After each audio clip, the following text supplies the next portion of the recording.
Meet Arnold Schwarzenegger, the man who conquered every single field he touched. Bodybuilding, modeling, business, acting, politics, even the military. Rising from a background so humble it is hard to even imagine, he distilled a lifetime of struggle and triumph into one legendary 50-minute speech. With over 100 million views, this masterpiece is played on loop daily by millions worldwide.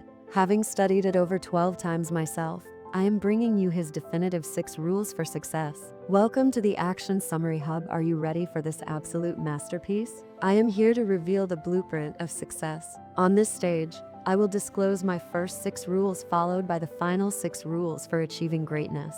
Rule number 1.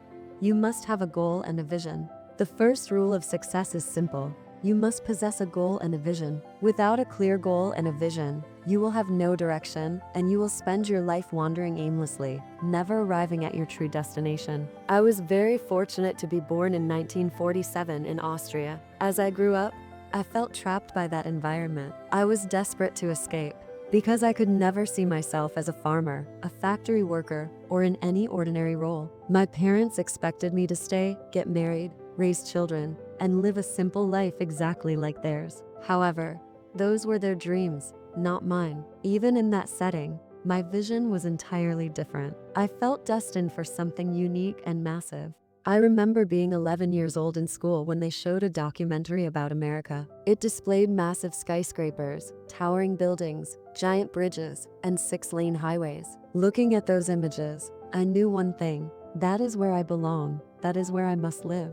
I no longer wanted to stay. I needed to reach America. But back then, such a journey was incredibly expensive and difficult compared to today. One day after school, I walked past a store selling American goods and saw a magazine featuring Reg Park on the cover. He was a 3-time Mr. Universe and a movie star. That magazine explained exactly how Reg Park transformed into a Mr. Universe superstar. I bought it, went home, and read it repeatedly. It contained everything: his training routine, how he trained 3 to 4 hours daily in an English factory town, won Mr. Europe, Mr. Great Britain, then Mr. Universe, and finally landed the role of Hercules. I realized this was the blueprint for my own life. I decided to become a bodybuilding champion like Reg Park, enter the movies, earn millions, and become famous. Can you imagine the excitement of finally knowing exactly where you are headed? Most people are lost, but I knew I would become a bodybuilding champion just like that superstar. I felt completely at peace. Because when you have a goal and a vision, every struggle becomes easy. A survey shows that 74% of Americans hate their jobs because they are not doing what they love or following a passion. They are just wandering without a goal. They saw random job openings, applied, and started working just to pay their bills. Now, they are trapped in a boring routine with no joy. Only 26% of people actually love their work and perform with total passion. I was happy because I had total clarity. When I worked out for hours, people asked why I always smiled while others looked miserable doing the same hard labor. I told them it was simple. I only see my target. Mr. Universe, the goal of Mr. Universe was in front of me. My every repetition, every set, every exercise was taking me one step closer to that goal. I couldn't sleep at night due to excitement. I used to keep thinking when I would be able to go to the gym again and squat those 500 pounds. I used to be excited every day to go and bench press those 500 pounds. I used to be charged up about how soon it would be morning so I could do 2,000 repetitions of sit-ups again.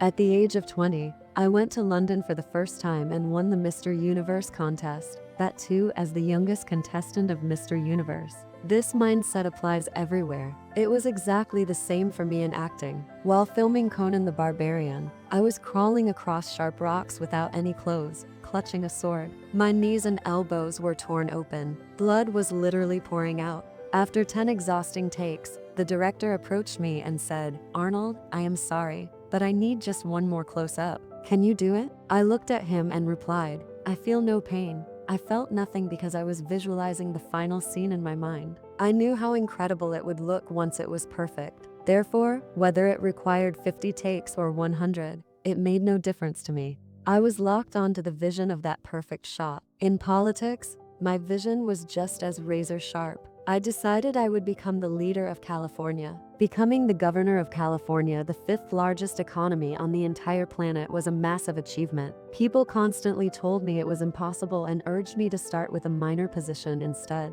But I ignored them and joined the race for governor directly, winning after only 2 months because I knew exactly which changes California needed. When you visualize your goal and work with total focus, a unique kind of joy takes over. The struggle and even the total exhaustion start to give you pleasure. You become someone who simply cannot get tired.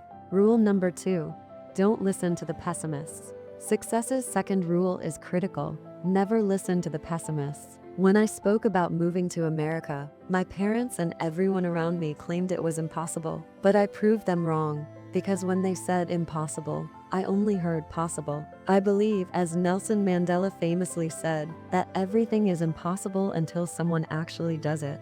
I decided right then that I would be that someone. I translated every no I heard into a yes. After conquering bodybuilding, I faced the exact same negativity when I tried to enter the movies. A Hollywood agent literally called it a joke. Studio executives laughed in my face and said, bodybuilders were finished in Hollywood 20 years ago. They attacked my accent, claiming a German accent would terrify audiences, and even mocked my name. Every agent, manager, and studio head said the same thing. But do you know what? I did not give a damn. I had absolute belief that I would be a leading star. I told myself that if I could train 5 to 6 hours daily for my physique, I would show that same legendary dedication for acting. Within 5 years, I was the biggest, highest paid star in Hollywood. I succeeded because I refused to listen to the losers who said it could not be done. In politics, the skeptics were back, yet I still became the governor of California. If I had listened to the negativity, I would not be standing here with you today. Rule number 3: work your butt off. I get so angry when people tell me that they don't have even 45 minutes of time for a workout, or for any other work by which they can improve physically and mentally. Imagine if from today you start reading the subject of history for 1 hour every day. In 365 days, you will learn so much. Imagine any business that you want to develop. If you work on it even for 1 hour every day, how big it can become in 1 year. Despite having 24 hours in a day, people say that they don't have time. If you sleep for 8 hours and work for 8 hours, 8 hours still remain. Even with travel, you have 6 hours left. What do you do with that time? When I came to America, I went to college. I worked out for 5 hours a day, and I worked in construction because at that time there was no money in bodybuilding. I also took acting classes 4 days a week until midnight. Despite doing so much, I didn't make an excuse to take out even 1 minute of free time to relax. Muhammad Ali said he only starts counting his sit-ups when the body starts to pain. This is called hard work. No one can escape from hard work if they want to do something in life. There is no magical pill and no shortcut. Work, work, and work. This is the only way. Rule number 4: I hate Plan B. I hate Plan B, and I will tell you why. Because we have fewer people who work and more people who doubt. Self-doubt is the most dangerous thing, because as soon as you start thinking about Plan B, your energy and your entire attention get diverted from Plan A. If you think about Plan B, it means you didn't give your 100% to Plan A. When you play without a safety net, you are able to perform much better. There is a productive pressure on us which forces us to give our 100%. So if you have Plan B, don't be happy that you are safe. Your Plan B will again become Plan A, which will fail. In my own life, I never had any Plan B. I had made a full commitment to myself that I would achieve my goals.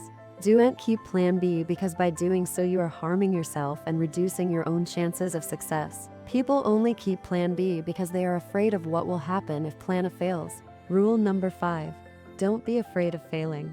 Don't be afraid of failing, because there is no harm in failing. Every big person has reached where they are today after failing many times. One who cannot lose can never win either. Michael Jordan missed 9,000 shots in his career. Was that failure? No. The bigger the failures, the bigger the success will be. I myself have failed in bodybuilding competitions, failed in movies that no one saw, and lost very badly in elections. We all lose. It's okay. But do you know what is not okay? Not standing up again after losing. Blaming your luck or others is not okay. Only such a man is a loser. Winners fail. Get up, fail, then get up. They never fail in getting up. Therefore, these are the real winners. That's why I say, don't be afraid of losing. Why? Because if you worry about losing, you will stay right there. You won't be able to take good decisions in life, won't be able to stay focused on work, and in this way, you won't reach anywhere in life. That is, for fear of losing, you won't be able to do what you want to do. Relax, it's okay to fail. Put your heart and soul into it again. Today or tomorrow, even if it's late, no one can separate success from you. Rule number 6, give back. The 6th rule is that when you become successful and have everything that you wanted, then return it to the needy and to society. Contribute to society in any way, because this is also an important rule of success which makes you feel successful from within. Did you find value in this breakdown? Tell us in the comments. Stay connected with the Action Summary Hub for more life-changing content. We will see you in the next video. Thank you.